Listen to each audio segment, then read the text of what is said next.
আচ্ছা মমিত, তুমি কোষ চক্র নাম শুনছো না? হ্যাঁ, কোষ চক্র। Cell cycle.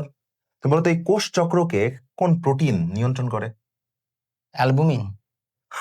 সো মমিত ভাইয়ের মতো এরকম অনেকেরই এই ধরনের প্রশ্নগুলো বা প্রোটিন রিলেটেড সমস্যাগুলো কিন্তু রয়েছে। সো আমি জাস্ট একটু লিখি, তাহলে বুঝতে পারবে মমিত ভাই। সারাদিন প্রোটিন শেক খাইলাম, কোনো লাভ হইল না ভাই। এক্স্যাক্টলি, যে এত প্রোটিন শেক খেয়ে বডি বিল্ড করতেছ, কোনো লাভ হইল না। সো কোষ চক্র, কোষ মানে কি ইংরেজি কি? সেল। সেল, চক্র ইংরেজি সাইকেল। হ্যাঁ, সো কোশ্চেন বলছে যে এই চক্রকে নিয়ন্ত্রণ করে কোন প্রোটিন। প্রোটিন। তুমি আমাকে এতটুকু বলো যে প্রোটিন লিখলাম আমি, যে এর লাস্ট দুইটা ওয়ার্ড কি? ইন। ইন।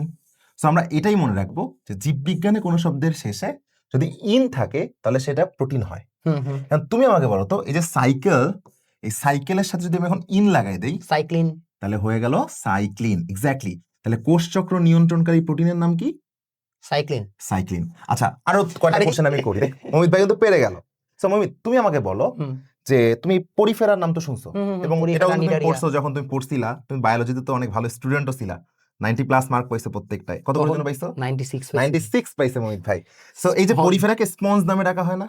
তো তুমি বলো তো এখন এই বেসিক কাজে লাগায় স্পঞ্জের দেহ গঠনকারী প্রোটিনের নাম কি? স্পঞ্জিন। এক্স্যাক্টলি, आंसर হবে হচ্ছে স্পঞ্জিন। ভাই আমার আসলে ডাক্তার হতে ছিল।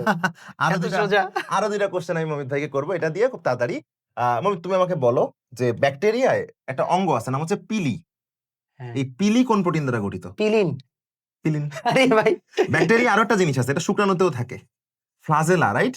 ফ্লাজেলা কোন প্রোটিন দ্বারা গঠিত? ফ্লাজেলিন। ফ্লাজেলিন। এটা তুমি কেমনে পারলা?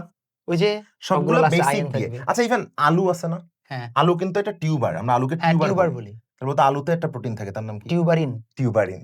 সো এইভাবে কিন্তু আমরা প্রত্যেকটা শব্দের প্রোটিন ফর্ম মুখস্থ না করেই মনে রাখতে পারবো ইনশাআল্লাহ।